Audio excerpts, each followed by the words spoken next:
ಸಕ್ಕರೆ ನಾಡು ಮಂಡ್ಯದಲ್ಲಿ ನಡೀತಿರುವಂತಹ 87ನೇ ಅಖಿಲ ಭಾರತ ಸಾಹಿತ್ಯ ಸಮ್ಮೇಳನದ ಇವತ್ತು 2ನೇ ದಿನ. ಸಾಹಿತ್ಯ ಸಮ್ಮೇಳನ ಅಂತಂದ್ರೆ ಅದರಲ್ಲಿ ತುಂಬಾ ವಿಶೇಷ ಆಕರ್ಷಣೆ ಅದು ಪುಸ್ತಕ ಮಳಿಗೆಗಳು. ಇವತ್ತು ನಾವು ಸಾಹಿತ್ಯ ಸಮ್ಮೇಳನದಲ್ಲಿ ಪುಸ್ತಕ ಮಳಿಗೆಗಳು, ಪುಸ್ತಕ ವ್ಯಾಪಾರ ಮತ್ತೆ ಸಹೃದಯರು ಮತ್ತು ಪ್ರಕಾಶಕರ ನಡುವಿನ ಸಂಬಂಧ ಯಾವ ರೀತಿ ಇದೆ, ಇಲ್ಲಿ ಯಾವೆಲ್ಲ ಪುಸ್ತಕ ಮಳಿಗೆಗಳಿವೆ ಮತ್ತೆ ಯಾವೆಲ್ಲ ಪುಸ್ತಕಗಳು ಮಾರಾಟ ಆಗ್ತಿದ್ದಾವೆ ಮತ್ತೆ ಇಲ್ಲಿನ ಸಹೃದಯರು ಯಾವೆಲ್ಲ ಪುಸ್ತಕಗಳನ್ನ ನೋಡ್ತಾ ಇದ್ದಾರೆ, ಕೊಂಡ್ಕೊಳ್ತಾರೆ ಅನ್ನೋದನ್ನ ನಿಮ್ಗೆ ತೋರಿಸ್ತಾ ಹೋಗ್ತೀನಿ. ನೋಡಿ, ಈಗೆಲ್ಲ ಬಂದಿರುವಂತದ್ದು ಮೊದಲನೇದಾಗಿ ಬೇರೆ ಬೇರೆ ತರದ ಬುಕ್ ಸ್ಟಾಲ್ಗಳಿದ್ದಾವೆ. ಸಾಹಿತ್ಯ, ಸಂಸ್ಕೃತಿ, ಜೀವನಯಾನ, ಹೀಗೆ ವಿವಿಧ ಆಸಕ್ತಿಗಳ ವಿಚಾರಗಳು ಈಗ ಏನು ಪುಸ್ತಕ ಮಳಿಗೆಗಳಲ್ಲಿರುವಂತಹದ್ದು. ಇದು ಆಧ್ಯಾತ್ಮಕ್ಕೆ ಸಂಬಂಧಪಟ್ಟ ಪುಸ್ತಕಗಳು. ನಾವಿಲ್ಲಿ ನೋಡ್ತಾ ಇದೀವಿ, ವಿದ್ಯಾರ್ಥಿಗಳು ಕೂಡ ಈ ಪುಸ್ತಕ ಮಳಿಗೆಗೆ ಬಂದಿರುವಂತಹದ್ದು. ಮತ್ತೆ ವಿದ್ಯಾರ್ಥಿಗಳಿಗೆ ಬಹಳ ಮುಖ್ಯ ಓದುವ ಸಂಸ್ಕೃತಿ. ಸೊ ನಾ ಇಲ್ಲಿ ಒಂದಷ್ಟು ವಿದ್ಯಾರ್ಥಿಗಳನ್ನ ಮಾತಾಡಿಸ್ತೀನಿ. ಮಾತಾಡು. ಎಲ್ಲಿಂದ ಬಂದಿರಪ್ಪ? ಮಳವಳ್ಳಿ. ನಿಮ್ಮ ಹೆಸರು? ಹರಿದಾಸ್. ಓಕೆ. ಹೇಗಿದೆ ಸಾಹಿತ್ಯ ಸಮ್ಮೇಳನ? ಇವತ್ತು 2ನೇ ದಿನ, ಹೇಗನ್ಸುತ್ತೆ? ಚೆನ್ನಾಗಿದೆ. ಮತ್ತೆ ಪುಸ್ತಕ ಮಳಿಗೆಗಳೆಲ್ಲ ಬಂದಿದ್ರಿ, ಪುಸ್ತಕ ತಗೊಂಡ್ರ? ಯಾವ ತರದ ಪುಸ್ತಕಗಳನ್ನೆಲ್ಲ ತಗೊಂಡ್ರಿ, ನೋಡ್ತಾ ಇದ್ದೀರಿ? ಏನ್ ಮತ್ತೆ ನಿಮ್ಗೆ ಯಾವ ತರದ ಪುಸ್ತಕ ಇಷ್ಟ? ತಗೋಬೇಕೀಗ. ಓಕೆ. ಯಾವ ಸ್ಕೂಲ್ ನಿಮ್ದು? ಬಾತ್ನಾಳ್ ಮುರಾರ್ಜಿ. ಓಕೆ, ಹೌದಾ? ಸೊ ನಿಮ್ಗೆ ಅನ್ಸುತ್ತೆ? ಏನಿಲ್ಲ, ಬಂದಿರೋದು ಖುಷಿ ಆಗ್ತಿದೆ. ನೋಡಿ ತುಂಬಾ ಖುಷಿ ಆಯ್ತು. ನಮ್ ಕನ್ನಡವನ್ನು 2ನೇ ದಿನ. ನಿನ್ನೆ ಬಂದಿದ್ರಾ? ನಿನ್ನೆ ಬಂದಿರಲಿಲ್ಲ. ನಿನ್ನೆ ಬಂದಿರಲಿಲ್ಲ. ಮತ್ತೆ ಪುಸ್ತಕ ಮಳಿಗೆಗಳು, ಪುಸ್ತಕನ ಕೊಂಡು ಓದ್ಬೇಕು. ನೀವೆಲ್ಲ ಸ್ಟೂಡೆಂಟ್ಸ್ ಓದ್ತಾ ಇದ್ದೀರಾ? ಹೋಗ್ತೀರಾ? ನೋಡಿದ್ವಿ, ಚೆನ್ನಾಗಿತ್ತು. ಓಕೆ. ಫುಲ್ ವಿದ್ಯಾರ್ಥಿಗಳ ಮಾತು. ಇನ್ನು ಬೇರೆ ಬೇರೆ ಪುಸ್ತಕಗಳ ಮಳಿಗೆಗಳನ್ನ ಪರಿಚಯ ಮಾಡ್ಕೊಡ್ತೀನಿ. ಓಕೆ. ಇದು ಶ್ರೀರಾಮ ಪ್ರಕಾಶನ ಅಂತೇಳಿ 20% ರಿಯಾಯಿತಿ ಇದೆ. ಅಂದ್ರೆ ಓದುಗರಿಗೆ ಸಹಾಯ ಆಗ್ಬೇಕು ಅನ್ನೋ ಕಾರಣಕ್ಕೋಸ್ಕರ ರಿಯಾಯಿತಿಯನ್ನ ಕೊಡ್ಲಾಗುತ್ತೆ. ಸೊ ನೋಡಿ, ಇಲ್ಲಿ ಬೇರೆ ಬೇರೆ ತರದ ಪುಸ್ತಕಗಳನ್ನ ನಾವೆಲ್ಲ ನೋಡ್ತಾ ಇದೀವಿ. ವಿವಿಧ ಲೇಖಕರುಗಳು ಬರೆದಿರುವಂತಹ ಪುಸ್ತಕಗಳು, ವಚನಗಳಿದಾವೆ, ಕಥನಗಳಿದಾವೆ, ಕಾದಂಬರಿಗಳಿದಾವೆ, ಕವಿತೆಗಳಿದಾವೆ,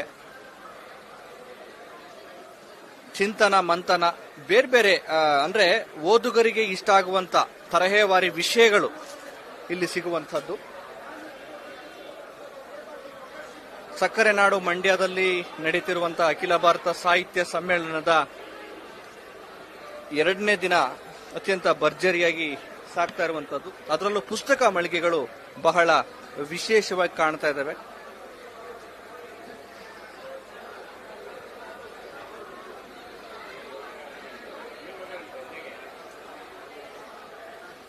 ಇವು ಮಕ್ಕಳಿಗೋಸ್ಕರ, ಮಕ್ಕಳಿಗೆ ಮತ್ತೆ ಅಕ್ಷರಮಾಲೆ ಎಲ್ಲ ರೀತಿಯಲ್ಲೂ ಕೂಡ ಕಾಪಿ ರೈಟಿಂಗು ಆ ತರದ ಪುಸ್ತಕಗಳಿವೆ. ಪ್ರಾಣಿಗಳ ಪರಿಚಯ ಇರುವಂತಹ ಪುಸ್ತಕಗಳು, ತರಹೇವಾರಿ ಮಾದರಿ ಇರುವಂಥದ್ದು.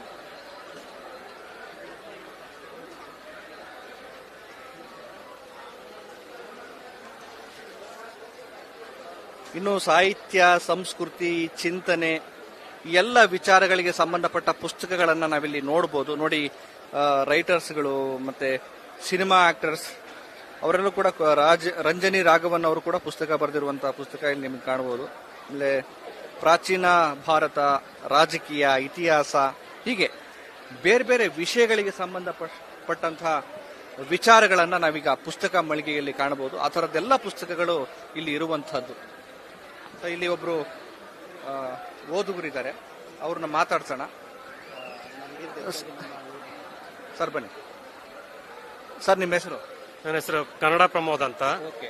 ಹೆಗ್ಗಡದೇವನಕೋಟೆಯಿಂದ ಬಂದಿದ್ವಿ, ಮೈಸೂರು ಜಿಲ್ಲೆ. ಮಂಡ್ಯದ ಸಾಹಿತ್ಯ ಸಮ್ಮೇಳನ 1ನೇ ದಿನ ಆಯ್ತು, 2ನೇ ದಿನ ಹೇಗೆ ನಡೀತಾ ಇದೆ ಮತ್ತೆ ಏನ್ ಅನ್ಸುತ್ತೆ? ಮೊದಲನೇ ದಿನ ಉದ್ಘಾಟನಾ ಕಾರ್ಯಕ್ರಮದಲ್ಲಿ ಎಲ್ಲರೂ ಅದರಲ್ಲಿ ನಿರತರಾಗಿದ್ದರಿಂದ ಈ ದಿನ ಹೆಚ್ಚಿನ ಸಂಖ್ಯೆಯಲ್ಲಿ ಏನು ಪುಸ್ತಕ ಮಳಿಗೆಗಳಿಗೆ ಹೆಚ್ಚಿನ ಭೇಟಿ ಕೊಟ್ಟು ಪುಸ್ತಕಗಳ ಖರೀದಿಯಲ್ಲಿ ಶಿಕ್ಷಕರು ಮತ್ತು ವಿದ್ಯಾರ್ಥಿಗಳು ಎಲ್ಲರೂ ಪಾಲ್ಗೊಂಡಿದ್ದಾರೆ. ಬಹುತೇಕ ಪುಸ್ತಕಗಳು ಹೆಚ್ಚಿನ ಸಂಖ್ಯೆಯಲ್ಲಿ ಮಾರಾಟ ಆಗುವ ಎಲ್ಲ ಸೂಚನೆಗಳು ಕಂಡು ಬರ್ತಾ ಇದೆ. ನಾವು ಕೂಡ ಒಂದು 4-5 ಪುಸ್ತಕಗಳನ್ನ ಕೊಂಡುಕೊಂಡಿದ್ದೇವೆ. ಸೊ ವ್ಯವಸ್ಥೆ ಮಳಿಗೆಗಳಿಗೆ ಪ್ರಕಾಶಕರಿಗೆ ಎಲ್ಲಾ ರೀತಿಯ ವ್ಯವಸ್ಥೆ ಮಾಡಿಕೊಳ್ಳಲಾಗಿದೆ ಮತ್ತು ಓದುಗರು ಮತ್ತು ಪ್ರಕಾಶಕರ ನಡುವೆ ಒಂದೊಳ್ಳೆಯ ವಾತಾವರಣ ಇಲ್ಲಿ ಕ್ರಿಯೇಟ್ ಆಗಿರುವಂತದ್ದು. ಸೊ ನಿಮಗೆ ಇಷ್ಟ ಆಗುವಂತ ಪುಸ್ತಕಗಳೆಲ್ಲ ಇಲ್ಲಿ ಸಿಗ್ತಾ ಇದಾವ ಹೇಗೆ ಸರ್? ಬೇರೆ ಬೇರೆ ಮಳಿಗೆಗಳಲ್ಲಿ ನಮಗೆ ಇಷ್ಟವಾದಂತ ಲೇಖಕರ ಪುಸ್ತಕಗಳು ಎಲ್ಲ ಅಗತ್ಯವಾಗಿ ಸಿಗ್ತಾ ಇದೆ. ಧನ್ಯವಾದ. Thank you. ಇದು ಸಹೃದಯರ ಚಿಂತನೆ. ನಾವಿನ್ನೂ ಪರಿಚಯ ಮಾಡ್ತಾ ಹೋಗ್ತೀವಿ. ಸೊ ಇಲ್ಲೊಬ್ರು ಸಹೃದಯರ ಬಾಗಲಕೋಟೆ ಡಿಸ್ಟಿಕ್, ಓಕೆ, ಬಾಗಲಕೋಟೆಯಿಂದ ಬಂದಿವಿ, ಲೋಕಲ್ ಬಾಗಲಕೋಟೆ. ಪುಸ್ತಕ ಮಳಿಗೆಗೆ ಬಂದಿದ್ದೀರಿ. ಯಾವ ತರದ ಪುಸ್ತಕಗಳನ್ನ ನೋಡ್ತಾ ಇದ್ದೀರಿ? ನಿಮ್ಗೆ ಯಾವ್ದು ಇಷ್ಟ ಆಗ್ತಾ ಇದೆ? ಇಲ್ಲಿನ ವ್ಯವಸ್ಥೆ ಹೇಗಿದೆ? ಪುಸ್ತಕ ಸಂಸ್ಕೃತಿ ಎಲ್ಲ ಹೇಗೆ ನಡೀತಾ ಇದೆ ಅನ್ಸುತ್ತೆ ನಿಮ್ಗೆ ಮಂಡ್ಯದಲ್ಲಿ? ಕನ್ನಡ ಸಾಹಿತ್ಯ ಬಗ್ಗೆ ಕೆಲವೊಂದು ಪುಸ್ತಕಗಳನ್ನು ನೋಡಿದೀವಿ. ಮತ್ತೆ ಮಕ್ಕಳಿಗೆ ಕಾಗುಣಿತ, ನಾವು ಒಂದು ಶಿಕ್ಷಕರು, ಓಕೆ, ಮಕ್ಕಳಿಗೆ ಕಾಗುಣಿತ ಅನುಕೂಲ ಆಗುವಂತ ಬುಕ್ ನೋಡಿದೀವಿ. ಕೆಲವೊಂದು ಸಾಹಿತಿಗಳ ಬುಕ್ ನೋಡಿದೀವಿ. ಸಾಹಿತ್ಯಿಕ ಇದು ಬುಕ್ಸ್ ಎಲ್ಲ ಚಲೋ ಕಲೆಕ್ಟ್ ಮಾಡ್ಯಾರ, ಚೆನ್ನಾಗಿದೆ. ಆದ್ರೆ ಹಿಂಗೆ ಇವೆಲ್ಲ ಇರ್ತಾವಲ್ಲ ವ್ಯವಸ್ಥೆಯೊಳಗೆ, ಅದು ಪರವಾಗಿಲ್ಲ. ಓಕೆ, ನಾನು ಬಾಗಲಕೋಟೆ ಡಿಸ್ಟಿಕ್ ಬಾದಾಮಿ ತಾಲೂಕಿನಿಂದ ಕೆಜಿಎಸ್ ಜಾಲಿಯಾಳ ಶಾಲೆಯಲ್ಲಿ ಶಿಕ್ಷಕಿಯಾಗಿ ಕೆಲಸ ಮಾಡ್ತಾ ಇದ್ದೀನಿ. ಮಕ್ಕಳಿಗೆ ಅನುಕೂಲ ಆಗ್ತಕ್ಕಂತ ಸಾಕಷ್ಟು ಪುಸ್ತಕಗಳನ್ನ ಈ ಮಳಿಗೆಯೊಳಗೆ ನೋಡಿದ್ವಿ ಮತ್ತು ಖರೀದಿ ಮಾಡ್ಕೊಂಡ್ವಿ. ಮಕ್ಕಳಿಗೆ ಸ್ಕೂಲಲ್ಲಿ ತೋರ್ಸಕ್ಕೆ ಅದಕ್ಕೆ ಅನುಕೂಲ ಆಗಲಿ ಅಂತ ಹೇಳಿ ನಮಗೆ ಶಿಕ್ಷಕರಾಗಿ ಇಂಥ ಒಂದು ಸಾಹಿತ್ಯ ಸಮ್ಮೇಳನಗಳಲ್ಲಿ ಭಾಗವಹಿಸೋದು ಬಹಳ ಸೂಕ್ತ ಅಂತ ಅನಿಸ್ತು. ಇಲ್ಲಿ ಬಂದ ಮೇಲೆ ಮಕ್ಕಳಿಗೆ ಅನುಕೂಲ ಆಗ್ತಕ್ಕಂತ ಚಿಕ್ಕ ಚಿಕ್ಕ ಪುಸ್ತಕಗಳಿಂದ ಹಿಡ್ಕೊಂಡು ದೊಡ್ಡ ದೊಡ್ಡ ಪುಸ್ತಕಗಳವರೆಗೂ ಬಹಳ ಚೆನ್ನಾಗ್ಯದಾವ್ರಿ ಸರ್. ಮಂಡ್ಯದಲ್ಲಿ ನಾವು ಉತ್ತರ ಕರ್ನಾಟಕದವರು, ಆದ್ರೆ ಈ ಕಡೆ ದಕ್ಷಿಣ ಕರ್ನಾಟಕದಲ್ಲಿ ಸಾಹಿತ್ಯ ಸಮ್ಮೇಳನದಲ್ಲಿ ಭಾಗವಹಿಸಿದ್ದು ಇದೇ ಮೊದಲು ತುಂಬಾ ಚೆನ್ನಾಗಿ ವ್ಯವಸ್ಥೆ ಮಾಡಿದ್ರು. ಮಾತಾಡ್ತೀರಾ? ಅಂದ್ರೆ ಈ ಪುಸ್ತಕಗಳನ್ನು ಓದ್ತಿದ್ರೆ ತುಂಬಾ ಖುಷಿ ಆಗುತ್ತೆ. ಯಾಕಂದ್ರೆ ಹಲವಾರು ಪುಸ್ತಕಗಳ ಕಲೆಕ್ಷನ್ ಮಾಡಿದ್ದಾರೆ ಇಲ್ಲಿ, ತುಂಬಾ ಪುಸ್ತಕ ಸಂಗ್ರಹಿಸಿ ಒಂದೊಂದು ಪುಸ್ತಕ ಒಂದೊಂದು ಕತೆ ಹೇಳ್ತೇವೆ. ಇದರಲ್ಲಿ ನಾನು ಓದ್ತಿರೋದು ನನ್ನವನ ಬಯೋಗ್ರಫಿ ಅಂತ, ಜಯರಾಮಾಚಾರ್ಯ ಅವ್ರು ಬರ್ದಿರೋದು. ತುಂಬಾ ಚೆನ್ನಾಗಿದೆ ಅಂತ ಎತ್ಕೊಂಡು ಅನ್ಸುತ್ತೆ. ತುಂಬಾ ಚೆನ್ನಾಗಿದೆ ಎಲ್ಲ. ಪುಸ್ತಕ ಮಳಿಗೆಯ ವಾತಾವರಣ ತುಂಬಾ ಚೆನ್ನಾಗಿದೆ. ಹೇಳ್ಬೇಕು ಅಂದ್ರೆ ತಗೋಬಹುದು. ತುಂಬಾ ಕೈಗೆಟುಕೋ ಬೆಲೆಯಲ್ಲಿ ಸಿಗುತ್ತೆ ಪುಸ್ತಕಗಳು. ಹಾಗೆ ಎಲ್ಲಾ ಪುಸ್ತಕಗಳು ಸಹ ತುಂಬಾ ಅಂದ್ರೆ ತುಂಬಾ ಚೆನ್ನಾಗಿವೆ. ಆದ್ರೆ ಅಖಿಲ ಭಾರತ ಕರ್ನಾಟಕ ಸಮ್ಮೇಳನದಲ್ಲಿ ತುಂಬಾ ಚೆನ್ನಾಗಿ ಎಲ್ಲಾ ರೀತಿಯ ಅರೇಂಜ್ಮೆಂಟ್ಸ್ ತುಂಬಾ ಚೆನ್ನಾಗಿ ಮಾಡಿದ್ದಾರೆ. ಊಟ ವ್ಯವಸ್ಥೆ ಆಗಿರ್ಬೋದು, ಮತ್ತೆ ಕವಿಗೋಷ್ಠಿ ತುಂಬಾ ಚೆನ್ನಾಗಿತ್ತು. ಮತ್ತೆ ಮೆಲೋಡಿಯನ್ಸ್ ಎಲ್ಲ ಬಂದು ತುಂಬಾ ಚೆನ್ನಾಗಿ ಹಾಡೆಲ್ಲ ಹೇಳಿ ಮನೋರಂಜನೆ ಕೊಟ್ಟರು. ಪ್ರಶಾಂತ್ ಅಂತ, ಮಂಡ್ಯ ಯೂನಿವರ್ಸಿಟಿ. ಇದು ಪ್ರಶಾಂತ್ ಅವರು ಮಾತಾಡ್ರು ಅಂತ ಆಯೋಜನೆ ಮಾಡ್ತಿರೋದು ಸರ್. ಜಯರಾಮಾಚಾರಿ ನಾವೇ ಆಥರ್ಸ್, ನೀವೇನಾ? ಹೇಳಿ ಸರ್, ಹೇಗೆ ರೆಸ್ಪಾನ್ಸ್? ಜಯರಾಮಾಚಾರಿ ಬಾಗೂರು ಬುಕ್ ತಗೋ ಬಗ್ಗೆ ಮಾತಾಡಿ. ನಮಸ್ತೆ, ನಾನು ಜಯರಾಮಾಚಾರ್ಯ ಅಂತ. ಲೇಖಕರಂದ್ರೆ ಒಂದೇನೋ ತಲೆಯಲ್ಲಿ ಇರುತ್ತಲ್ಲ, ತುಂಬಾ ಪೂಜನೀಯ ಸ್ಥಾನ, ಅಲ್ಲಿ ಮೇಲ್ ಮಾತ್ರ ಇರ್ತಾರಂತ. ಅವ್ರನ್ನ ಯಾಕೆ ಬೀದಿ ಕರ್ಕೊಂಡ್ಬಾರ್ದು, ಅವ್ರ ಪುಸ್ತಕಗಳನ್ನ ಅವ್ರನ್ನ ಯಾಕೆ ಮಾರಬಾರ್ದು ಅನ್ನೋ ಒಂದು ವಿಶೇಷ ಥಾಟ್ಸ್ ಇಂದ ಇದು ಸ್ಟಾರ್ಟ್ ಆಗಿದ್ದು. ಒಂದು ಸೇತುವೆ ತರ, ಹೌದು, ಒಂದು ಸೇತುವೆ ಇದೆಯಲ್ಲ, ಅದನ್ನ ಕಟ್ ಮಾಡಿ ತೀರಾ ಹತ್ರಕ್ಕೆ ನಾವು ಸೇರುತ್ತೆ. ಲಾಸ್ಟ್ 1 year ಇಂದ ನಾವು ಆಲ್ಮೋಸ್ಟ್ 1800 ಬುಕ್ಸ್ ಸೇಲ್ ಮಾಡಿದೀವಿ ಸರ್, ಬೀದಿಲೇ ನಿಂತ್ಕೊಂಡು. ಒಂದು 10+15-25 ಜನ ಲೇಖಕರು ನಮ್ಮ ಜೊತೆ ನಿಂತಿದ್ದಾರೆ. Thank you. ಇದು ಇಲ್ಲಿನ ಚಿಂತನೆ ಅನ್ನುವಂಥದ್ದು. ಇನ್ನು ನಾವು ಮುಂದೆ ತೋರಿಸ್ತಾ ಹೋಗ್ತೀವಿ. ನೂರಾರು ಪುಸ್ತಕ ಮಳಿಗೆಗಳು ಯಾವ ರೀತಿ ಜನರನ್ನ ಆಕರ್ಷಣೆ ಮಾಡ್ತಾ ಇದ್ದಾವೆ ಅಂತ ಹೇಳಿ. ಸಾಂಸ್ಕೃತಿಕ ಚಿಂತಕ ಅಂತಾನೆ ಹೇಳಬಹುದು ಕೀರಮ್ ಅವರ ಹೆಸರಲ್ಲಿರುವಂತಹ ಒಂದು ಪ್ರಕಾಶನ ಅದು. ನೋಡಿ, ಇಲ್ಲಿ ವಿವಿಧ ಪುಸ್ತಕಗಳನ್ನ ನಿಮಗೆ ತೋರಿಸ್ತೀನಿ. ನಾಗತಿಹಳ್ಳಿ ಚಂದ್ರಶೇಖರ್ ಇರ್ಬೋದು, ಮತ್ತೆ ಬೇರೆ ಬೇರೆ ಲೇಖಕರು ಬರೆದಿರುವಂತಹ ಪುಸ್ತಕಗಳು. ಕೀರಮ್ ಪ್ರಕಾಶನದ ಹೆಸರಿನಡಿಯಲ್ಲಿ ಇಲ್ಲಿ ಪುಸ್ತಕ ಮಳಿಗೆ ಇದೆ. ಸೊ ನಮ್ಮ ಜೊತೆ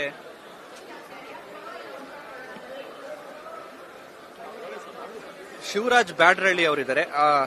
ಅವರು ಕೂಡ ಈಗ ಕೀರಂ ಪ್ರಕಾಶನದಲ್ಲಿದ್ದಾರೆ. ಲೇಖಕರು, ಚಿಂತಕರು ಮತ್ತೆ ಜಾನಪದ ಚಿಂತನೆ ಮಾಡುವಂತ ಲೇಖಕರು. ಅವ್ರನ್ನ ಮಾತಾಡ್ಸೋಣ. ಸರ್ ನಮಸ್ಕಾರ. ಎಲ್ಲರಿಗೂ ನಮಸ್ಕಾರ. ನಾವೆಲ್ಲ 87ನೇ ಅಖಿಲ ಭಾರತ ಕನ್ನಡ ಸಾಹಿತ್ಯ ಸಮ್ಮೇಳನದ ಪುಸ್ತಕ ಮಳಿಗೆಯಲ್ಲಿ ನಾವಿದ್ದೀವಿ. ನಿನ್ನೆಯಿಂದ ಪುಸ್ತಕ ಮಳಿಗೆ ಬಹಳ ಅದ್ದೂರಿಯಾಗಿ ನಡೀತಿದೆ. ಆದರೆ ತಾಂತ್ರಿಕವಾಗಿ ಪೇಟಿಎಂ ಮತ್ತು ಗೂಗಲ್ ಪೇ ಇದು ಒಂದು ಸ್ವಲ್ಪ ಅಡಚಣೆ ಆಗ್ತಿದೆ ಅಂತ ನಮ್ಮ ಪ್ರಕಾಶಕರಾದಂತಹ ಧನಂಜಯನವರು ಕೂಡ ಹೇಳಿದ್ದಾರೆ. ಮತ್ತು ಇದೇ ರೀತಿಯಲ್ಲಿ ತುಂಬಾ ಜನ ಪ್ರಕಾಶಕರು ಆಕ್ಷೇಪವನ್ನು ವ್ಯಕ್ತಪಡಿಸ್ತಾ ಇದ್ದಾರೆ. ಸಂಬಂಧಪಟ್ಟಂತವರು ಮತ್ತು ಇದಕ್ಕೆ ಉಸ್ತುವಾರಿಯನ್ನು ವಹಿಸಿಕೊಂಡಿರ್ತಕ್ಕಂಥವರು ತಾಂತ್ರಿಕವಾದಂತಹ ಈ ಅಡಚಣೆಗಳು ಏನಿದೆ ಇದನ್ನ ಆದಷ್ಟು ಬೇಗ ಇದನ್ನ ರೆಡಿ ಮಾಡಿಕೊಡ್ಬೇಕು. ಹಂಗಿದ್ರೆ ಹೆಚ್ಚು ರೀತಿಯಲ್ಲಿ ವ್ಯಾಪಾರಗಳನ್ನ ಆಗುತ್ತೆ. ಮತ್ತು ಇನ್ನೊಂದು, ಈ ಪುಸ್ತಕ ಮಳಿಗೆಗಳಲ್ಲಿ ಒಂದು ವೆಂಟಿಲೇಷನ್ ಪ್ರಾಬ್ಲಮ್ ಇದೆ. ಹೋಗುವ ಗಾಳಿ ಮತ್ತು ಬರ್ತಕ್ಕಂಥ ಗಾಳಿಗೆ ತೊಂದರೆ ಆಗಿದೆ. ಹಂಗಾಗಿ ಹೊರಗಡೆಯಿಂದ ಬರ್ತಕ್ಕಂಥ ಪ್ರೇಕ್ಷಕರು ಬಹಳ ಬೇಗ ಇಲ್ಲಿಂದ ನಿರ್ಗಮಿಸ್ತಾ ಇದ್ದಾರೆ. ಇದನ್ನು ತಕ್ಷಣಕ್ಕೆ ಸರಿಪಡಿಸ್ಕೊಟ್ರೆ ಹೆಚ್ಚು ಹೆಚ್ಚು ಪುಸ್ತಕಗಳಿಗೆ ಮಾರಾಟ ಆಗುತ್ತೆ ಅನ್ನೋದು ನನ್ನ ಒಪಿನಿಯನ್. ಇದಕ್ಕೆ ಮಾತಾಡ್ಸ್ಕೊಂಡು ಇನ್ನು ಪ್ರಕಾಶಕರವರು ಕಿರಣ್ ಪ್ರಕಾಶ್ ಮಾಲೀಕರು, ಕಿರಂ ಪ್ರಕಾಶನದ ಮಾಲೀಕರಾಗಿರುವಂತಹ ಧನಂಜಯ ಅವರು ಇದ್ದಾರೆ. ಅವ್ರು ಮಾತಾಡ್ತಾರೆ. ಸರ್ ನಮಸ್ಕಾರ. ನಮಸ್ತೆ ಸರ್. ಹೇಗಿದೆ ಕನ್ನಡಿಗರ ಪ್ರತಿಕ್ರಿಯೆ? ಸರ್ ಸ್ವಲ್ಪ ಡಲ್ ಇದೆ ಅನ್ಸುತ್ತೆ ಸರ್. ಇದೇನು ಅಂದ್ರೆ ಸ್ವಲ್ಪ ನಿನ್ನೆ ಎಲ್ಲ ಸಿಕ್ಕಾಪಟ್ಟೆ ವ್ಯಾಪಾರ ಇಲ್ಲ, ತುಂಬಾ ಕಮ್ಮಿಯಾಗಿ ವ್ಯಾಪಾರ ಆಗಿದೆ ಸರ್. ಕಾರಣ ನಿನ್ನೆ ಫುಲ್ಲು ಇಲ್ಲ ಸರ್. ನಿನ್ನೆ ಸಂಜೆವರೆಗೂ ಸ್ವಲ್ಪ ಈ ಫೋನ್ ಪೇ ಇಲ್ಲ. ಈಗ ತುಂಬಾ ಜನ ಎಲ್ಲ ಫೋನ್ ಪೇ, ಗೂಗಲ್ ಪೇ ಈ ತರ ಆನ್ಲೈನ್ ಇದಕ್ಕೆ ಹೋಗಿರೋದ್ರಿಂದ ಯಾರು ಕ್ಯಾಶ್ ಇಟ್ಕೊಂಡ್ ಬಂದಿಲ್ಲ. ಸುಮಾರು ಜನ, ಕಮ್ಮಿ ಅಂದ್ರೆ ಒಂದು 10-12 ಜನ ರಿಟರ್ನ್ ವಾಪಸ್ ಹೋಗಿದ್ದಾರೆ. ನಾಳೆ ಬರ್ತೀವಿ, ನಾಡ್ದು ಬರ್ತೀವಿ ಅಂತ ಹೇಳ್ಕೊಂಡು ಹೋಗಿದ್ದಾರೆ. ಇಂಟರ್ನೆಟ್ ಇವರು ಸರ್ ನಿನ್ನೆ ಅಂದ್ರೂ ಸುಮಾರು ಜನ ದೊಡ್ಡವ್ರಿಗೆ ಹೇಳ್ದೋ ನಾವು ಇಲ್ಲಿ ಬಂದವ್ರಿಗೆ ಈ ತರ ಪ್ರಾಬ್ಲಮ್ ಇದೆ ಅಂತ. ಅವ್ರು ಮಾತಾಡ್ತೀವಿ, ಜೋಶಿ ಅವ್ರ ಹತ್ರನೇ ಮಾತಾಡ್ತೀವಿ ಅಂತಾನು ಹೋದ್ರು. ಬಟ್ ಇವತ್ತು ಏನು ಅಂತ ಗೊತ್ತಿಲ್ಲ. ಇವತ್ತು ಪರವಾಗಿಲ್ಲ, ಹೋಗ್ತಾ ಇದೆ. ಇನ್ನು ಈಗ ಕಸ್ಟಮರ್ ಈಗೆಲ್ಲ ಬರ್ತಾ ಇದ್ದಾರೆ. ಈಗ ಬಂದ್ಮೇಲೆ ಗೊತ್ತಾಗುತ್ತೆ ಸರ್ ಏನಾಗುತ್ತೆ ಏನು ಅಂತ. ಸೊ ಸ್ವಲ್ಪ ಇಲ್ಲಿ ಟೆಕ್ನಿಕಲಿ ಅಂದ್ರೆ ಫೋನ್ ಪೇ ಮಾಡೋದಕ್ಕೆ, ಗೂಗಲ್ ಪೇ ಮಾಡೋದಕ್ಕೆ ಅದು ಒಂದು ನೆಟ್ವರ್ಕ್ ಸಮಸ್ಯೆ ಬಗೆಹರಿಸಬೇಕು. ತುಂಬಾ ಸಮಸ್ಯೆ ಇದೆ ಸರ್. ಉಸಿರಾಟದ ಸಮಸ್ಯೆ ಅನ್ನೋ ವಿಷಯ. ಹೌದೌದು ಇದೆ ಸರ್. ಸಕೆ ಏನು ಮಾಡಕ್ಕಾಗಲ್ಲ, ಜನ ಜಾಸ್ತಿ ಇರ್ತಾರಲ್ಲ ಸರ್. ಇದರಿಂದ ಸ್ವಲ್ಪ ಇದಾಗಿದೆ ಸರ್. ಇದು ನೋಡಿ ಸ್ನೇಹಿತರೆ, ಒಂದು ಸಾಹಿತ್ಯ ಸಮ್ಮೇಳನದಲ್ಲಿ ವಿಶೇಷತೆಗಳು ನಡೀತಿರ್ತವೆ. ಎಲ್ಲವೂ ಕೂಡ ಪ್ರಧಾನ ವೇದಿಕೆಯಲ್ಲಿ ನಡೀಬೇಕು ಅಂತೇನಿಲ್ಲ. ಕೆಲವೊಂದ್ಸಲಿ ಪುಸ್ತಕ ಮಳಿಗೆಗಳಲ್ಲೇ ಕೂಡ ಲೇಖಕರು ತಮ್ಮ ಕೃತಿಗಳನ್ನ ಬಿಡುಗಡೆ ಮಾಡುವಂಥದ್ದು, ಅಂಥದ್ದೊಂದು ಒಂದು ಸುವರ್ಣ ವೇದಿಕೆ ಅವಕಾಶ ಈಗ ಕ್ರಿಯೇಟ್ ಆಗಿರುವಂತದ್ದು. ಈಗ ನೋಡಿ, ಈ ಕಿರಂ ಪ್ರಕಾಶನದ ಅಡಿಯಲ್ಲಿ ಶಿವರಾಜ್ ಬ್ಯಾಡ್ರಳ್ಳಿ ಅವರ ಕೃತಿ ಒಂದು ತಲೆ ಚೌರನ ಕಥೆ ಪ್ರಬಂಧಗಳ ಕೃತಿಯನ್ನ ಈಗ ಬಿಡುಗಡೆ ಮಾಡ್ತಾ ಇದ್ದಾರೆ ನೋಡಿ. ಸೊ ಇದು ಅವರ ಕೃತಿ, ಡಾಕ್ಟರ್ ಶಿವರಾಜ್ ಬ್ಯಾಡ್ರಳ್ಳಿ ಅವರ ಒಂದು ತಲೆ ಚೌರನ ಕಥೆ ಪ್ರಬಂಧಗಳನ್ನ ಈಗ ಬಿಡುಗಡೆ ಮಾಡ್ತಿರುವಂತದ್ದು. ಪ್ರಕಾಶಕರು ಮತ್ತೆ ಎಲ್ಲ ಸಹೃದಯಿಗಳು ಬಿಡುಗಡೆ ಮಾಡ್ತಾ ಇದ್ದಾರೆ. ಎಲ್ಲರೂ ಕೂಡ ಈ ಕೃತಿಯನ್ನು ಓದಿ ಸಾಹಿತ್ಯ, ಸಂಸ್ಕೃತಿ, ಓದುವ ಸಂಸ್ಕೃತಿಯನ್ನ ಬೆಳೆಸಬೇಕಾಗಿದೆ.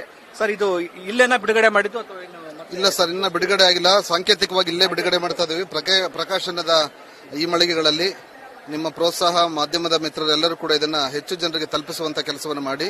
ನನ್ನ ಚೊಚ್ಚಲ ಪ್ರಬಂಧ ಸಂಕಲನ, ಈಗ ನನ್ನ ಈ ಪ್ರಬಂಧಗಳಿಗೆ ಈಗಾಗಲೇ ಸಾಕಷ್ಟು ಬಹುಮಾನಗಳು ಕೂಡ ಬಂದಿದ್ದಾವೆ. ನನ್ನ ಈ ಕೃತಿಯನ್ನ ಪ್ರಕಟ ಮಾಡಿದಂತ ಕಿರಂ ಪ್ರಕಾಶನದ ನಮ್ಮ ಮಾಲೀಕರಾದಂತಹ ಜಿ.ವಿ. ಧನಂಜಯನವರು ಕೂಡ ಇದ್ದಾರೆ. ಅವರು ಕೂಡ ಧನ್ಯವಾದಗಳನ್ನು ಹೇಳಕ್ ಬಯಸ್ತೇನೆ. ಇದು ಏನು ಬ್ಯಾಡ್ರಳ್ಳಿ ಶಿವರಾಜ್ ಅವರ ಮಾತು. ಸೊ ಅಂದ್ರೆ ಒಂದು ಪುಸ್ತಕ ಮಳಿಗೆಗಳು ಅಂತಂದ್ರೆ ಅಲ್ಲೊಂದು ಸಾಹಿತ್ಯ ಸಂವಾದದ ವಾತಾವರಣ ಆಗುತ್ತೆ ನೋಡಿ. ಈಗ ಸಾಂಕೇತಿಕವಾಗಿ ಪುಸ್ತಕವನ್ನ ರಿಲೀಸ್ ಮಾಡಿದ್ರು. ಸೊ ನೀವು ನಮಸ್ಕಾರ ಸರ್. ಚೆನ್ನಾಗಿದ್ದೀನಿ ಸರ್. ಸೊ ನೋಡಿ, ಅಂದ್ರೆ ಕನ್ನಡ ಸಾಹಿತ್ಯ ಸಮ್ಮೇಳನದಲ್ಲಿ ಬಾಡೂಟಕ್ಕೆ ಅವಕಾಶ ಮಾಡಿಕೊಡ್ಬೇಕು ಅಂತ ಹೇಳಿ ದೊಡ್ಡ ಚರ್ಚೆ ನಡೀತಾ ಇದೆ. ಸೊ ಅವರು ತಮ್ಮ ಪ್ರಕಾಶನಕ್ಕೆ ಬಾಡೋ ಪುಸ್ತಕ ಮಳಿಗೆ ಅಂತ ಹೆಸರಿಟ್ಟಿದ್ದಾರೆ. ಲೇಖಕರು ಮತ್ತು ಚಿಂತಕರಾಗಿರುವಂತ ಮಾತಾಡ್ಸೋಣ ಸರ್. ನಿಮ್ಮ ಹೆಸರು ಮರ್ತೆ? ರವಿಕುಮಾರ್ ಅವರು, ಅವ್ರನ್ನ ಮಾತಾಡ್ಸೋಣ. ಸರ್ ನಮಸ್ಕಾರ. ನಮಸ್ತೆ ಸರ್. ನಮಸ್ತೆ. Thank you. ಹೇಗೆ ನಡೀತಾ ಇದೆ ಕನ್ನಡ ಸಾಹಿತ್ಯ ಸಮ್ಮೇಳನ ಮಂಡ್ಯದಲ್ಲಿ? ಎಲ್ಲಾ ಕಡೆ ನಡೆದಂಗೆ ನಡೀತಾ ಇದೆ. ಆದ್ರೆ ಇಲ್ಲಿ ಬಹಳ ಮುಖ್ಯವಾದ ಆಹಾರಕ್ಕೆ ಸಂಬಂಧಪಟ್ಟ ಪ್ರಶ್ನೆಯನ್ನು ಎತ್ತಿದ್ರಲ್ಲ, ಮಾಂಸಾಹಾರವನ್ನು ನಿಷೇಧ ಅಂತ ಮಾಡಿದ್ರಲ್ಲ, ಅದಕ್ಕಾಗಿ ನಮ್ಮ ಪ್ರತಿರೋಧ ತುಮಕೂರು ಭಾಗದ ನಮ್ಮ ಎಲ್ಲ ಬರಹಗಾರರು, ಯುವ ಬರಹಗಾರರು ನಾವೊಂದು ಪ್ರತಿರೋಧ ಹೊಡ್ತಿದ್ವಿ. ಬಾಡು ಪುಸ್ತಕ ಮಳಿಗೆ ಅಂತ. ಬಾಡು ನಮ್ಮ ಆಹಾರ ಅಥವಾ ಸಸ್ಯಾಹಾರವೂ ನಮ್ಮ ಆಹಾರವೇ. ಎರಡೂ ಆಹಾರದ ತಾರತಮ್ಯ ಮಾಡೋ ಹಾಗಿಲ್ಲ, ಎರಡೂ ಸಮಾನವಾದವು. ಅದಕ್ಕೆ ಒಂದು ಪ್ರತಿರೋಧ ಧ್ವನಿಯಾಗಿ ನಾವು ಬಾಡು ಪುಸ್ತಕ ಮಳಿಗೆ ಏನ್ ಮಾಡ್ತೀವಿ. ಭೋಪಾಲ್ ನಮ್ಮ ಹತ್ರ ಇರ್ತಕ್ಕಂಥ ಕಥೆಗಳಲ್ಲೆಲ್ಲದರಲ್ಲೂ ಬಾಡಿನ ವರ್ಣನೆ ಕುರಿತಾದಂಥ ಕಥೆಗಳು ನಮ್ಮಲ್ಲಿದ್ದಾವೆ. ಹೀಗಾಗಿ ತುಮಕೂರು ನೆಲದ ಬಾಡಿನ ವಿಶೇಷ ರೂಪದಲ್ಲಿ ಇವಿದಾವೆ ಈ ಕಥೆಗಳು. ನಮ್ಮ ಅವು ಹಂಗೆ ಇರ್ಬೋದು, ಅಥವಾ ನಕ್ಷತ್ರ ಕಂಠದ ಮುಟ್ಟಿನೆತ್ತರು, ಗೋವಿನ ಜಾಡು, ಈ ಎಲ್ಲಾ ಸಂಕಲನಗಳಲ್ಲಿ ಬಾಡಿಗೆ ಸಂಬಂಧಪಟ್ಟವೇ ಹೆಚ್ಚಿದ್ದಾವೆ. ಭಾಗ ಆಹಾರ ಅದಷ್ಟೇ. ಅದು ಯಾವುದೋ ಭಾರತದಲ್ಲಿ ಮಾತ್ರ ಆತರ ಸಮಸ್ಯೆ ಆಗಿದೆ. ಭಾರತದಲ್ಲಿ ಜಾತಿ ಧರ್ಮ ಹಿಂಗಾಗಿದೆ, ಅದೊಂದು ಆಹಾರ. ನಮ್ಮ ಭಾರತದಲ್ಲೇ ಯಾಕೆ ಅದು ಆಹಾರ ಉಳಿದಿಲ್ಲ ಅನ್ನೋ ಪ್ರಶ್ನೆಯನ್ನು ನಾವು ಇದ್ರ ಮೂಲಕ ಎತ್ಕೊಳ್ತಾ ಇದ್ದೀವಿ. ನಾವು ಹೇಗಿದೆ ಪ್ರತಿಕ್ರಿಯೆ? ಜನರ ಸ್ಪಂದನೆ ಚೆನ್ನಾಗಿದೆ. ಇನ್ನೂ ಒಂದಷ್ಟು, ಇದು ನಿನ್ನೆ ಇನ್ನೂ ಆರಂಭ, ಇವತ್ತಿಂದ ಇನ್ನೊಂದಷ್ಟು ಚೆನ್ನಾಗಾಗ್ಬೋದು. ನಮ್ಮ ಕಥೆಗಾರ ಗುರುಪ್ರಸಾದ್ ಕಂಟ್ಲಗೆರೆ ಕೂಡ ಇದ್ದಾರೆ. ಸೊ ಅವ್ರನ್ನು ಮಾತಾಡ್ಸೋಣ. ಕಥೆಗಾರ ಗುರುಪ್ರಸಾದ್ ಕಂಟ್ಲಗೆರೆ ಅವರು ಕೂಡ ಇದ್ದಾರೆ. ಸೊ ಒಂದು ಪ್ರತಿರೋಧದ ಭಾಗವಾಗಿ ಏನು ಬಾಡೂಟ ಆಗಬೇಕು ಅಂತ. ಆದ್ರೂ ಪರವಾಗಿಲ್ಲ, ನಮ್ದು ಪ್ರಕಾಶನದ ಹೆಸರು ಅದೇ ಇದೆ, ಮತ್ತೆ ಪುಸ್ತಕಗಳಲ್ಲೂ ಕೂಡ ಬಾಡಿನ ಗಮಲಿದೆ ಅಂತ ಹೇಳಿ ಇಲ್ಲಿ ತೋರಿಸಿದ್ದಾರೆ. ಅವ್ರನ್ನ ಮಾತಾಡ್ಸೋಣ. ಸರ್ ನಮಸ್ಕಾರ. ನಮಸ್ತೆ ಸರ್. ಹೇಗಿದೆ ಮತ್ತೆ ಈ ಸಾಹಿತ್ಯ ಸಮ್ಮೇಳನದಲ್ಲಿ ಯಾವ ರೀತಿ ವಾತಾವರಣ ಅನಿಸ್ತಾ ಇದೆ? ಪುಸ್ತಕ ಮಳಿಗೆ ಜನರು ಬರ್ತಿದ್ದಾರಾ? ನಿಮ್ಮ ಈ ಬಾಡಿನ ಆಗ್ರಹಕ್ಕೆ ಯಾವ ರೀತಿ ರೆಸ್ಪಾನ್ಸ್ ಸಿಗ್ತಾ ಇದೆ? ಚೆನ್ನಾಗಿದೆ ಸರ್. ಬಾಡಿನ ನಮ್ಮ ಕಾನ್ಸೆಪ್ಟ್ ಚೆನ್ನಾಗಿ ವರ್ಕೌಟ್ ಆಗ್ತಾ ಇದೆ. ಅನೇಕರು ತುಂಬಾ ಒಂಥರ ಸೆಲ್ಫಿ ಪಾಯಿಂಟ್ ತರನೂ ಆಗಿದೆ ಒಂದೊಂದ್ಸಲ ಬಂದು ಆ ಥರ ಸಂಭ್ರಮಿಸೋದಿದೆ. ಆಮೇಲೆ ಎಲ್ಲೋ ದೂರದವ್ರು ಬಂದು ಇದು ನೋಡಿ ಖುಷಿಪಟ್ಟು ಒಂದು ಮುಗುಳ್ನಗೆ ಮೂಲಕ ಬಂದು ನಮ್ಮ ಹತ್ರ ಈ ಗೋವಿಂದು ಗೋವಿನಂತ ಅದೊಂದು ಹಾಡಿದೆ ನಮ್ಮ ಕವಿತೆ ಇದು ಬ್ಯಾನರ್ನಲ್ಲಿ ಒಂದು ಸೆಲ್ಫಿ ತಕ್ಕ ಈ ಥರದ್ದೆಲ್ಲ ಇದೆ. ಪುಸ್ತಕ ಮಾರಾಟ ಇನ್ನೂ ಒಂದಷ್ಟು ಚೆನ್ನಾಗಿ ಆಗಬೇಕಿದೆ. ಮಾರಾಟ ವ್ಯಾಪಾರ ಇನ್ನೊಂದು ಸ್ವಲ್ಪ ಚೆನ್ನಾಗಿ ಆಗಬೇಕಿದೆ. ಇದೊಂದು ಸುಮ್ಮನೆ ಪ್ರತಿರೋಧ ಫ್ಯಾಷನ್ ಮಾತ್ರ ಆಗಬಾರ್ದಲ್ಲ, ಅದು ಹೊಟ್ಟೆಪಾಡು ಇದೆಯಲ್ಲ, ಅದು ಆಗಬೇಕಾಗುತ್ತೆ. ಸ್ವಲ್ಪ ಏನೋ ಟೆಕ್ನಿಕಲಿ ಸಮಸ್ಯೆ ಆಗ್ತಾ ಇದೆ ಅಂತ ಹೇಳ್ತಾ ಇದ್ದಾರೆ ಸಮ್ಮೇಳನದೊಳಗ ಪುಸ್ತಕ ಮಾರಾಟ ಮಳಿಗೆಯೊಳಗೆ. ಎಸ್ ಸರ್, ನಿನ್ನೆ ಹಂಗಾಗಿದ್ದು ಉದ್ಘಾಟನೆ ಸಂದರ್ಭದಲ್ಲಿ ಅದೇನು ಜಾಮ್ ಮಾಡಿದ್ರು ಅಂತ ಒಂದು 2-3 ಅವರು ಬಹಳ ಪ್ರಾಬ್ಲಮ್ ಆಯ್ತು. ಇಲ್ಲಿ ಯಾರು ಪಾಪ ಯಾರು ಈಗೆಲ್ಲ ಡಿಜಿಟಲ್ ಅದು ಇದು ಅಂತೇಳಿ ಗೂಗಲ್ ಪೇ ಫೋನ್ ಪೇ ಅಂತ ಯಾರು ಓಪನ್ ಮಾಡ್ತಾರೆ, ಪರ್ಚೇಸ್ ಮಾಡಿ ಅವ್ರಿಗೆ ಹಣ ಸಂದಾಯ ಮಾಡೋಕ್ಕಾಗ್ತಾ ಇಲ್ಲ. ಬಿಟ್ಟೋಗಿದ್ದೆಲ್ಲ ಉಂಟು ಸರ್, ಹಂಗೂ ಆಗಿದೆ ಆ ಥರ. ಪರವಾಗಿಲ್ಲ ಸರ್, ಇವತ್ತು ಮತ್ತೆ ನಾಳೆ ಬಗ್ಗೆ ತುಂಬ ಹೋಪ್ಸ್ ಇದೆ, ನೋಡೋಣ. ನೆನ್ನೆನೂ ಓಕೆ, ನೆನ್ನೆ ಒಂದು ಸಂಭ್ರಮದ ಥರ ಆ ಥರ ಕಾಣಿಸ್ತು. ಇವಾಗ ಓದಿದ್ರು ಲಗೇಜ್ ಮಾಡ್ಕೊಳಕ್ಕೆ ಇಷ್ಟಪಡೋದಲ್ಲ. ಫಸ್ಟ್ನೇ ದಿನ ಯಾಕೆ ಲಗೇಜ್ ಮಾಡ್ಕೊತಾರೆ, 2ನೇ 3ನೇ ದಿನದ ಬಗ್ಗೆ ಒಂದಿಷ್ಟು ಭರವಸೆ ಇದೆ ಸರ್, ಇವತ್ತು ಮತ್ತೆ ನಾಳೆ ಬಗ್ಗೆ. ಎಸ್ ಸರ್, ಶೋರ್ ಇದೆ ಚಿಂತನೆ. ಸೊ ಅಂದ್ರೆ ಜನರು ಮೊದಲನೇ ದಿನ ಪುಸ್ತಕವನ್ನು ತೆಗೆದುಕೊಂಡ್ಬಿಟ್ರೆ ಲಗೇಜ್ ಆಗ್ಬಿಡತ್ತೆ, 2ನೇ ದಿನ 3ನೇ ದಿನ ಕೊಂಡ್ಕೊಂಡು ಮನೆಗೆ ಹೋಗ್ಬೋದು ಅನ್ನುವಂಥ ಆಶಯಗಳು. ಸೊ ಒಟ್ಟಾರೆಯಾಗಿ ಸಕ್ಕರೆ ನಾಡು ಮಂಡ್ಯದಲ್ಲಿ ನಡೆದಿರುವಂತಹ ಅಖಿಲ ಭಾರತ ಕನ್ನಡ ಸಾಹಿತ್ಯ ಸಮ್ಮೇಳನದ 2ನೇ ದಿನ, ಆ 2ನೇ ದಿನದ ಪುಸ್ತಕ ಮಳಿಗೆಯ ಈ ಪುಸ್ತಕ ಸಂಸ್ಕೃತಿಯ ಸಂಭ್ರಮ ವಾತಾವರಣ ಜನರನ್ನ ಒಂದು ರೀತಿ ಬೆರಗುಗೊಳಿಸಿದೆ. ಜನರು ಕೂಡ ನಿಧಾನವಾಗಿ ಪುಸ್ತಕ ಮಳಿಗೆಗೆ ಬರ್ತಾ ಇದ್ದಾರೆ. ಒಂದು ಅಸಮಾಧಾನ ಪ್ರಕಾಶಕರು ತೋಡ್ಕೊಳ್ತಾ ಇರುವಂತದ್ದು ಏನು ಅಂದ್ರೆ, ಇಲ್ಲಿ ಸ್ವಲ್ಪ ಟೆಕ್ನಿಕಲಿ ಸಮಸ್ಯೆ ಆಗ್ತಾ ಇದೆ. ಪುಸ್ತಕವನ್ನ ಕೊಂಡುಕೊಳ್ಳೋರಿಗೆ PhonePe Google Pay network ಸಮಸ್ಯೆ ಆಗ್ತಿದೆ, ಅದನ್ನು ಬಗೆಹರಿಸಬೇಕು. ಮತ್ತೆ ಸ್ವಲ್ಪ ಸೆಕೆ ಆಗ್ತಾ ಇದೆ, ಸ್ವಲ್ಪ ಇಲ್ಲಿ ತಂಪಾದ ವಾತಾವರಣವನ್ನು ನಿರ್ಮಾಣ ಮಾಡಬೇಕು ಅನ್ನೋದು ಏನು ಪ್ರಕಾಶಕರ ಆಗ್ರಹ. ಏನು ಯಾರೆಲ್ಲ ಸಾಹಿತ್ಯ ಸಮ್ಮೇಳನಕ್ಕೆ ಬಂದಿದ್ದೀರಿ, ನೀವೆಲ್ಲ ಬಂದು ಪುಸ್ತಕಗಳನ್ನ ಕೊಂಡು ಓದಿ ಈ ಪುಸ್ತಕ ಸಂಸ್ಕೃತಿಯನ್ನ ಮತ್ತಷ್ಟು ಹೆಚ್ಚಿಸಿ ಅಂತ ಹೇಳ್ತಾ, ಕ್ಯಾಮ್ರಾ ಪರ್ಸನ್ ಸೂರ್ಯಪ್ರಕಾಶ್ ಜೊತೆ KJ ಹಳ್ಳಿ ಸುರೇಶ್, ಅಶ್ವಬೇಗ ನ್ಯೂಸ್, ಮಂಡ್ಯ.